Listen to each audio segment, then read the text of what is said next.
दिशा में रत तो हैं ही, पर मैं ये मानती हूँ कि हिंदी का विश्व भाषा होना एक मिथक है। मैं ये नहीं कह रही कि विश्व भाषा होने की हिंदी में सामर्थ्य नहीं है या संभावना नहीं है, वो सब है, पर होते हुए भी जिस भाषा को हम सब जानते हैं कि राष्ट्रभाषा कहकर भी अपने राष्ट्र में पूरी जगह नहीं मिली, वो विश्व में कैसे अपनी जगह बनाएगी। आखिरकार विश्व वालों को भी असलियत का पता है और कि बिना हिंदी जाने भी भारत में पूरा काम हो जाता है।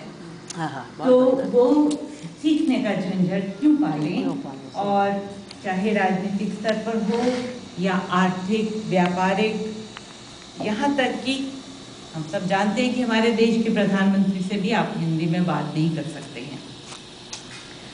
तो शायद हिंदी के विश्व भाषा होने का मूल आधार यही है कि उपनिवेशवाद के परिणाम स्वरूप भारतीय विश्व के कई देशों में जाकर बस गए हैं और माना ये जाता है कि जहाँ जहाँ वे गए वहाँ हिंदी भी चली गई और इस तरह से हिंदी एक विश्व भाषा बन गई।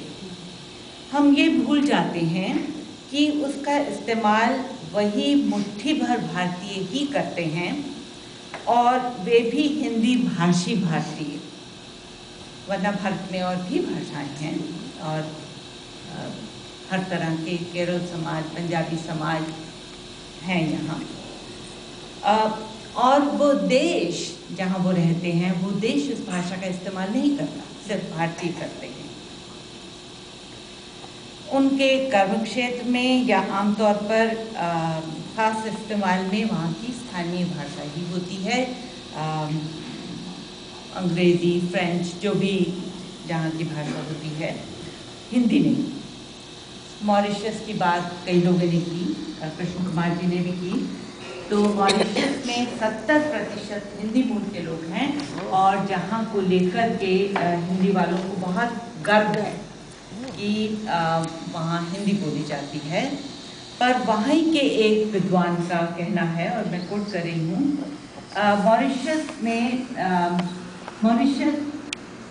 में हिंदी अध्ययन शिक्षण की भाषा है, छात्र हिंदी चाव से पढ़ते हैं, परंतु कक्षा के बाहर हिंदी पढ़ रहे छात्र न के बराबर आपस में हिंदी बोलते हैं। घर में भी हिंदी बहुत कम बोली जाती है। अपवाद स्वरूप घर के बाहर, बाजार में, गली में और आम मिलन स्थलों पर मुट्ठी भर लोग हिंदी बोलते हैं। अधिकतर लोग फ्रेंच से उत्पन्न क्रियोल बोली बोलते हैं।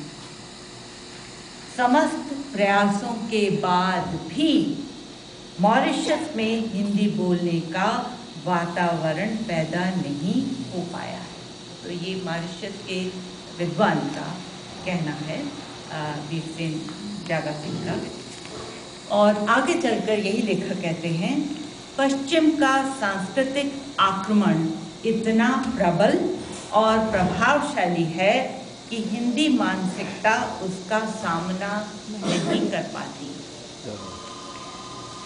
क्या अमेरिका या विश्व के दूसरे देशों में भी यही स्थिति नहीं है?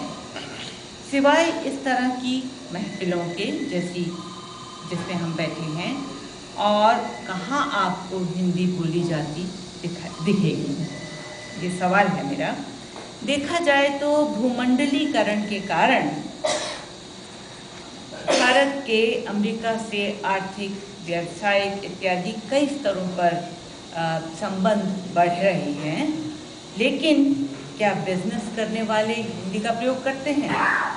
बल्कि जो सीखने लगते हैं वो भी छोड़ देते हैं सीखना, कि हिंदुस्तानी खुद तो अंग्रेज़ी में बिजनेस की बात करते हैं।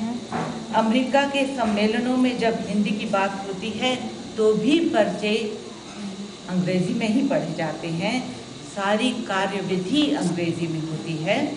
इंग्लैंड में भी यही स्थिति है। वहाँ स्कूलों में बंगाली या पंजाबी की मांग तो की जाती है, लेकिन हिंदी की मांग नहीं की जाती।